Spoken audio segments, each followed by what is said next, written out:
Hey, what's up, you guys? Welcome back. It's Kabir here again. Today, I want to talk to you about something really special. I want to talk to you today about financial freedom. Do you know what financial freedom means? What does financial freedom mean to you? To me, financial freedom is when my passive income pays for my desired lifestyle. Passive income, desired lifestyle? What? I got you. Don't worry. Let me explain. Financial freedom is when my passive income is greater than my earned income. Passive income, earned income. Let's go over these concepts real quick. What is earned income? Earned income is when you're going in and doing a job. When you exchange your time for money. When you are going into a job, whether that be a McDonald's job, a Walmart job, a car salesman's job, there's multiple tiers of jobs. Some jobs will pay you hourly, some jobs will pay you per commission, some jobs will pay you per management. There's different tiers of jobs as well. Some of the things you might enjoy about having a job: you have paid vacation, you can have a set schedule, you can request days off, you can tell the boss what you want in terms of availability. There's multiple things that you can do which give you the security. You know that you're going to get paid every 2 weeks. That's a big security right there. You know that no matter what, you will have that rent check. You know that no matter what, you will be able to pay the bills at the end of the day, which is very important for all of us. Then there's a different kind of job as well. Another job is the job of a business owner. A business owner is also a job to some extent. That's the job that I do. I own multiple businesses. However, what I do is I have other people working for me. So I know that I can only achieve a certain amount of productivity in one particular day because I only have 24 hours and I am only one person. One stepping up towards financial freedom would be something like a business owner, because as long as you are exchanging your time for money, you are not going to end up with either of them. What you would need to do is break free from exchanging time for money and get to a place where you can leverage other people's time to make you money. And it's very possible. Everybody's doing it out there.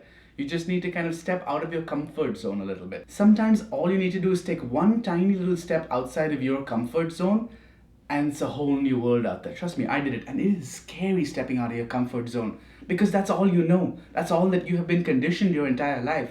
It's very difficult to take one step out of that zone.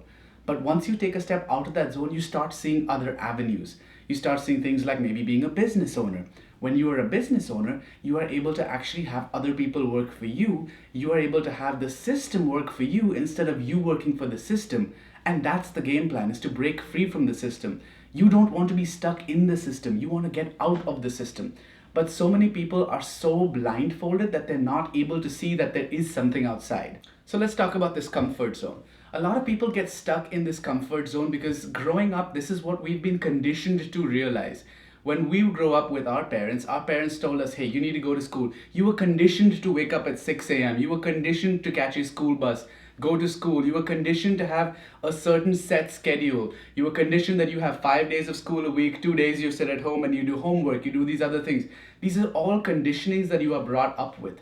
And when you get all these conditionings, when you grow up into a real life and you start becoming an adult and you realize that life is no longer about school, and now that school translates to a job, and then you realize that you start going to this job, and basically what you're doing is you get stuck in this rut over and over and over and over again. And you need to be able to break free from that rut to actually start living your life. As long as you go back and you keep doing the mediocre jobs, you're going to live a mediocre life. If you want to live a better life, you need to do a better job, or something even better than a job. So that brings me to my next point. When you decide to finally step outside, you're going to realize that apart from being a business owner, there's also this beautiful thing called passive income. Passive income is money that works for you. It is not you working for your money, it's your money working for you. There's multiple forms of passive income. There's two broader forms of passive income. One of them would be income from your investments that you're going to have, and the other one is going to be income from your businesses that you're going to have. I'm sure you've heard of investments. Investments are something like stocks, bonds, 401ks, IRAs. You've got your cryptocurrencies now coming up. There's all kinds of different investments. Real estate is a very big investment as well. There's multiple ways that you can go by investing. Investing is generally going to give you a safe return. Investments are going to give you, sometimes you're going to get 2% in a high yield savings account. That's some kind of an investment. It's not a very good investment, but it's some kind of an investment. You'll get 2%. You go into slightly better investments, you're getting 5-6%. Invest with somebody like Grant Cardone does Cardone Capital. That's at 6% that he gives you back. That's passive income. You don't do anything. You go into other different avenues of investing, you may get 10% with some places, you may get 12%, 15%. You're gonna kind of see somewhere in this 10 to 15% range when it comes to investment income, unless you know what you're doing and you're able to get a higher income than that. If you have $100 every week that you're able to put aside, let's say $100 every week, that's 52 weeks, you've got 5,200 bucks, let's say $5,000 to make it easy for calculations. You have saved $5,000 a year. So even at 10% ROI, you're going to be making $500 a year. $500 a year is not a lot. I agree, $500 is not a lot.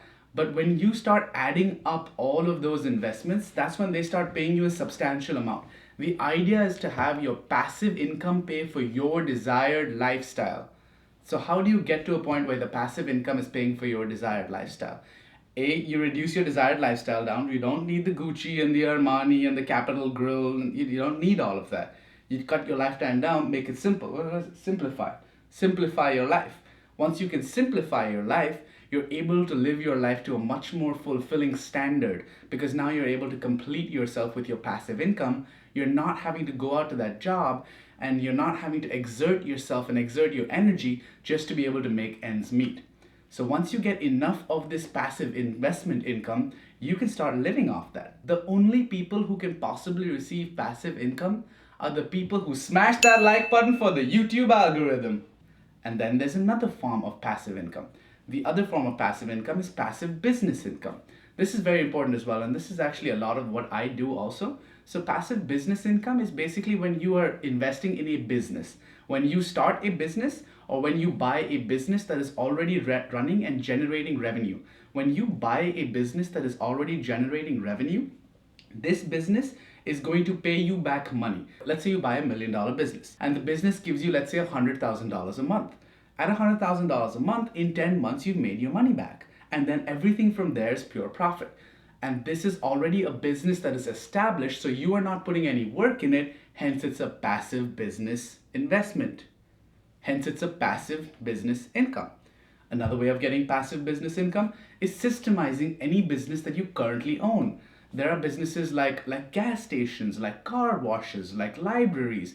All of these can be passive businesses. When you hire employees to work there, these are passive businesses because you are sitting at home and the business is generating income. You're paying somebody $10 and $11 to sit at the gas station, sit in the library, and they generate you thousands of dollars.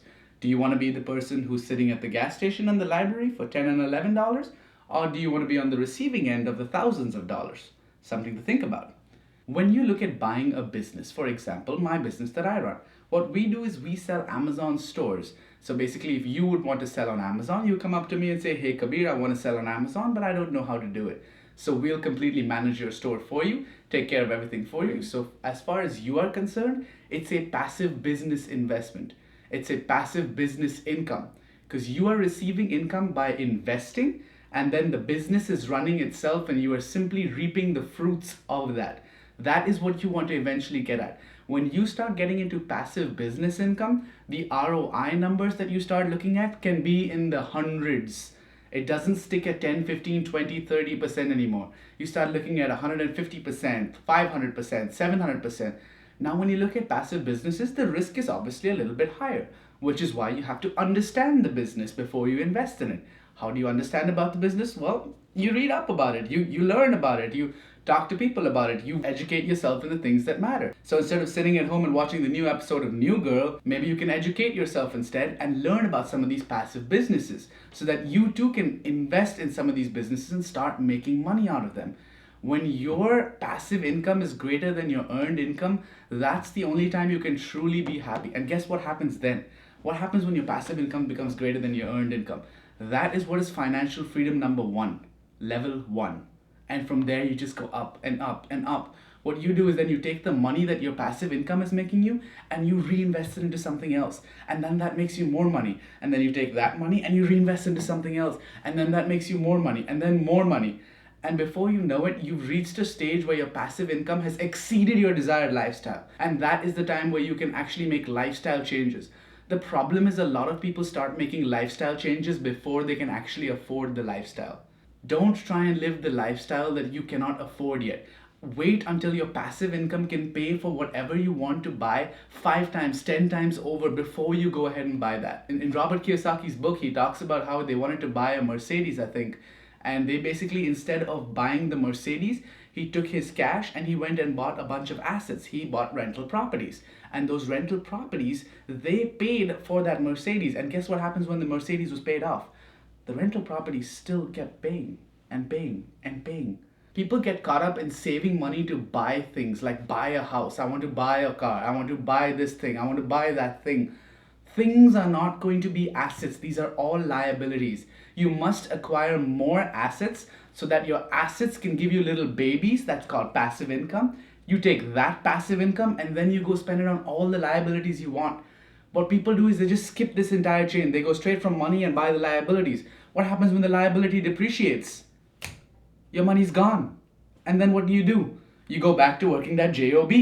That's the whole thing. Everybody starts off in the beginning, unless you've inherited a big sum of money, in which case you wouldn't be watching this video. Once you start getting your earned income, you want to increase your earned income to as much as possible. And as you're increasing your earned income, make sure you're putting away a substantial amount to buy these investments. Buying these investments costs money. Buying these businesses costs money. But if you can't put aside money to buy these businesses or buy these investments to begin with, you're never going to be financially free.